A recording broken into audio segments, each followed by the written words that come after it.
Good evening, you are welcome to Flip TV News. My name is Victor Ajayi. First, the headlines. Removal of fuel subsidy forced 400% of Kano auto mechanics out of business. Yahaya Bello court fixes date to rule on bail application, remands him and others. Woman seeks divorce 2 weeks after wedding. Now the news in full. Removal of fuel subsidy forced 40% of Kano auto mechanics out of business. The Kano State Council of the Nigerian Automobile Technicians Association, NATA, on Wednesday expressed concern over the negative impact of the fuel subsidy removal on the livelihoods of the association's members. The council's chairman, Yahaya Ibrahim, highlighted the severe poverty being faced by mechanics as a result of the policy.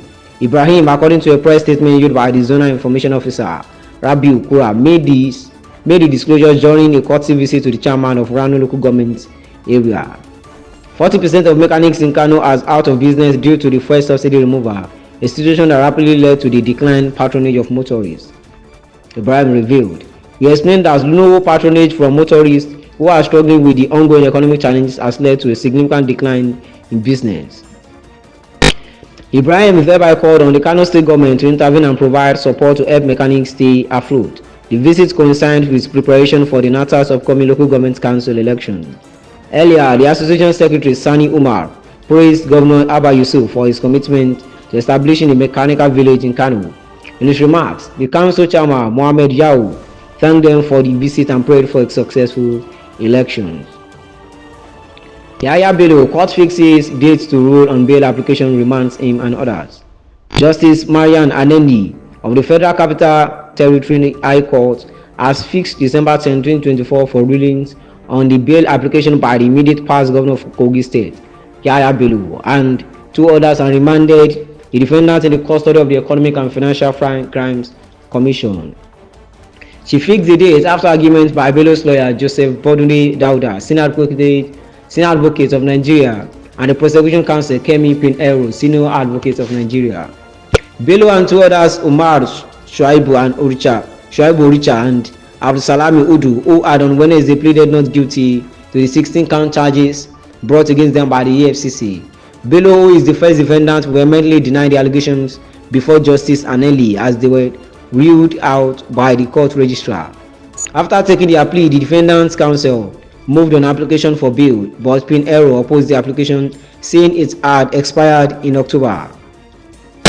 Daudu said the only relevant application before the court was the motion for bail in respect for the first defendant, which was filed on November 22.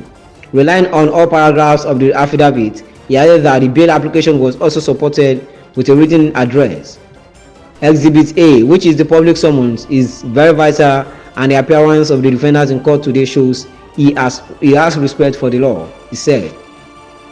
The EFCC had moved for trial to commence immediately and was ready to call its first witness.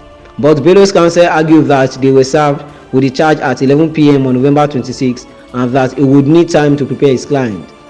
On the bail application, Daudu said the law in the country says a defendant is innocent until proven guilty. He said it is written within his right to enjoy his liberty while preparing for trial. The prosecution objection is based on the fact that he is facing charges at the Federal Court and has refused to appear to take his plea. The court should not use issues from another court to determine issues before the FCTI court. Pointing out some paragraphs in the counter affidavit, Daudu said the prosecution raised issues that had to do with a matter at the Federal Court, adding when the jurisdiction of the court is challenged, the defendant needs not to appear until the issues arising from the jurisdiction are resolved. Objecting the submission of Daudu counsel to EFCC held that his preliminary objection was anchored on 3 grounds: competence of the application, factual content of the application, and application of judicial principle and guardians. Justice Aneli thereafter rose for a short recess. After the recess, the prosecution counsel also opposed the bail application for the second defendant, since he was still a government official serving as the Director General, Kogi State Government House. There was the likelihood of him committing the same offense, but the defendant's counsel argued that the use of "may" in the prosecution's counter affidavit did not show where the second defendant allegedly committed another offense after being granted bail. He insisted that the counter affidavit lacked merit as it did not show that the defendant was a habitual offender. He therefore urged the court to grant the application for bail. Justice Anelli ruling on a bail application to December 10 and directed that the three defendants should remain in EFCC custody. Recall that Oricha and Udu had earlier been admitted to administrative bail by the EFCC while the former governor appeared before the court for the first time. Woman seeks divorce 2 weeks after wedding. A woman, Rurala Sarajuddin, on Wednesday prayed an area court in Ilorin to grant her divorce 2 weeks after her marriage to her husband, Sarajuddin Iya Onitasi, on grounds of lack of love and affection. She told the court that she was once married before her wedding to Iya Onitasi. I divorced my former husband due to pressure from my mother. My former husband became a religious fanatic after our marriage and my parents were against him. I was introduced to my present husband and we got along smoothly, but immediately after the marriage, I developed hatred, she said.